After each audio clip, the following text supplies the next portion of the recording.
안녕하세요. 오늘 우리는 아주 흥미로운 문화에 대한 글을 읽어볼 거예요.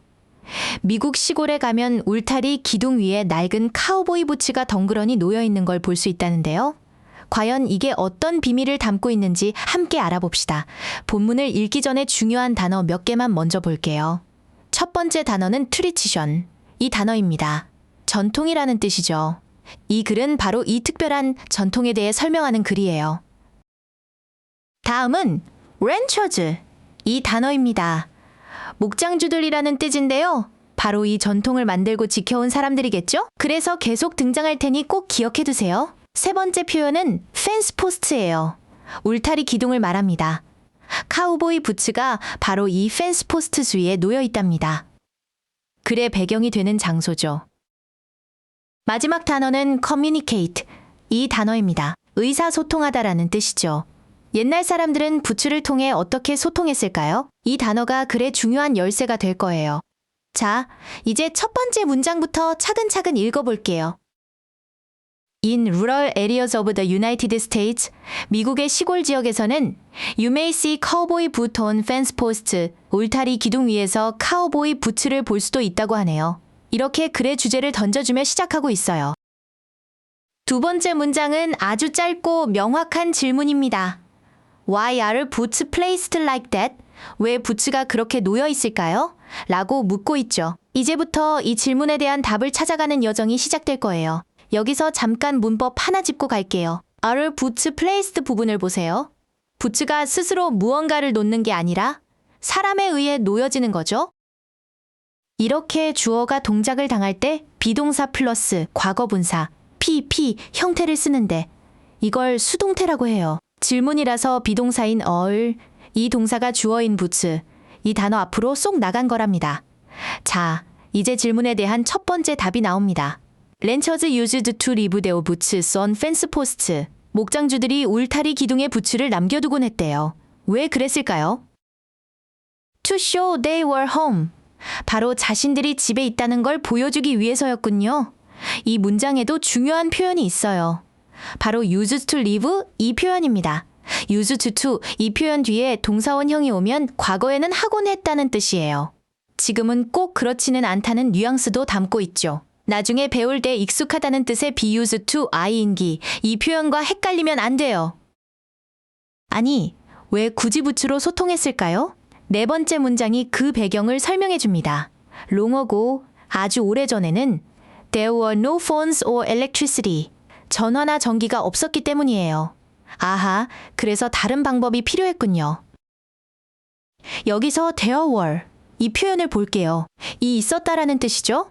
There is나 there are, 이 표현은 정말 자주 쓰는 표현이에요. 중요한 건 동사 뒤에 나오는 말이 주어라는 점. 여기서는 phones or electricity, 이 표현이 주어라서 동사로 were, 이 동사를 쓴 거랍니다. 다섯 번째 문장은 앞의 내용을 정리해 주네요. So, 그래서 this was an easy way to communicate. 이것, 즉 부츠를 울타리에 두는 것이 소통하기 위한 쉬운 방법이었다는 거죠. 여기서 way to communicate, 이 표현을 볼까요? To communicate, 이 표현이 앞에 있는 way, 이 명사를 꾸며주고 있어요. 그냥 방법이 아니라 소통하기 위한 방법처럼요. 이렇게 to 부정사가 명사 뒤에서 할 일하고 꾸며주는 역할을 할 때가 많답니다. 여섯 번째 문장은 이 방법이 어떻게 작동했는지 보여줘요. People saw the boots. 사람들이 그 부츠를 보고 and knew the rancher was there. 목장주가 거기에 있다는 것을 알았다는 거죠. 아주 간단하고 확실한 신호였네요. 문장 구조를 한번 볼까요? 주어 people, 이 단어가 한 행동이 두 가지예요. 써보고 knew 알았다. 이렇게 and 같은 접속사가 비슷한 모양의 단어를 나란히 연결해주는 걸 병렬 구조라고 해요. 여기서는 과거 시제 동사 두 개를 예쁘게 연결했죠? 자, 이제 부츠를 거는 또 다른 이유가 나옵니다. also, 이 단어가 힌트죠. Hanging boots on fences was also done. 울타리에 부츠를 거는 것이 또한 행해졌대요. 언제요? When a horse died. 아, 말이 죽었을 때도 이런 행동을 했군요. 이 문장은 주어가 좀 길어요. Hanging boots on fences, 울타리에 부츠를 거는 것이라는 이 덩어리 전체가 주어랍니다. 이렇게 동사에 inging, 를 붙여 하는 것이라고 주어로 쓸 때 이걸 동명사구라고 불러요. 중요한 점은 이렇게 긴 덩어리가 주어일 땐 하나로 취급해서 단수 동사. 여기서는 was, 이 동사를 써준다는 거예요. 왜 말이 죽었을 때 부츠를 걸었을까요? 8번째 문장을 보면 알 수 있어요. Ranchers were close to their horses. 목장주들은 자신들의 말과 아주 가까운 사이였다고 해요. 단순한 동물이 아니라 가족이나 친구처럼 소중한 존재였던 거죠. 문장 구조를 간단히 볼게요. Ranchers were close. 주어인 ranchers. 이 단어가 어떤 상태인지를 close. 이 형용사가 보충 설명해주고 있죠. 이렇게 주어의 상태를 설명할 때는 부사가 아니라 형용사를 써야 한다는 점 기억해두세요. 9번째 문장은 그 행동의 의미를 정확히 알려줍니다. They hung up their boots. 그들은 부츠를 걸었어요. 그 목적은 바로 to show respect for their beloved animal. 사랑하는 동물에 대한 존경을 보여주기 위해서였어요. 정말 가슴 뭉클한 전통이네요. 여기서 to show, 이 표현은 어떻게 해석할까요?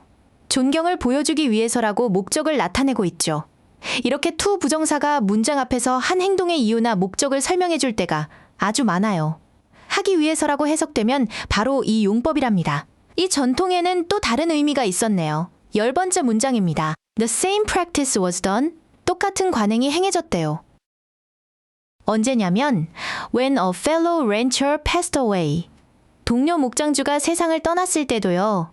passed away, 이 표현은 죽다를 좀 더 정중하게 표현하는 말이에요.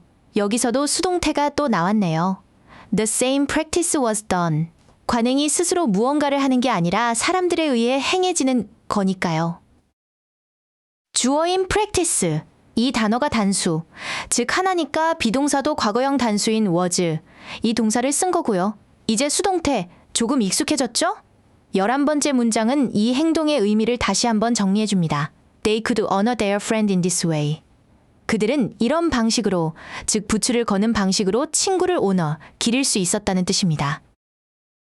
이제 글이 거의 끝나가네요. So, now you know the reason behind this tradition. 자, 이제 여러분은 이 전통 뒤에 숨겨진 이유를 알게 되었다고 말하며 내용을 정리하고 있어요. 마지막 문장은 우리에게 하는 당부의 말이네요. If you see boots on a fence, 만약 울타리에서 부츠를 본다면 just leave them alone. 그냥 그대로 두라고 하네요. 그 안에 깊은 의미를 존중해달라는 뜻이겠죠? 마지막 문법 포인트. If you see 부분을 보세요. 만약 본다면 하고 조건을 말하고 있죠? 이렇게 만약 라면을 뜻하는 if절 안에서는 앞으로 일어날 미래의 일이라도 will, 이 단어를 쓰지 않고 지금처럼 현재 시제를 써준다는 아주 중요한 규칙이 있답니다. 꼭 기억해두세요. 자, 오늘 읽은 글의 전체 흐름을 다시 한번 정리해볼까요? 처음엔 울타리 위 부츠를 보여주며 이게 왜 있을까? 질문을 던졌죠. 그리고 그 이유로 첫째, 집에 있다는 소통의 신호. 둘째, 소중한 존재를 기리는 추모의 의미라고 설명했어요. 마지막으로 이 전통을 존중해달라는 당부로 끝을 맺었고요. 그렇다면 이 글의 주제를 한 문장으로 말해볼까요? 바로 울타리 위 카우보이 부츠 전통의 의미라고 할 수 있겠습니다. 단순해 보이는 물건 하나에도 이렇게 깊은 역사와 의미가 담겨 있었네요. 오늘 배운 중요한 문법들을 다시 한번 확인해 봅시다. 주어가 동작을 당할 때 쓰는 수동태, 과거의 습관을 나타내는 use to 동사원형, 명사를 꾸며주거나 목적을 나타냈던 to 부정사의 여러 쓰임, 그리고 만약 라면을 뜻하는 if절에서는 미래 대신 현재 시제를 쓴다는 규칙까지. 모두 정말 중요하니 꼭 복습해주세요. 오늘도 정말 수고 많았습니다. 울타리 위 카우보이 부츠에 담긴 따뜻한 이야기, 재미있었죠? 오늘 배운 내용들을 생각하면서 본문을 처음부터 끝까지 다시 한번 소리내어 읽어보면 더 기억에 오래 남을 거예요. 우리는 다음 시간에 만나요.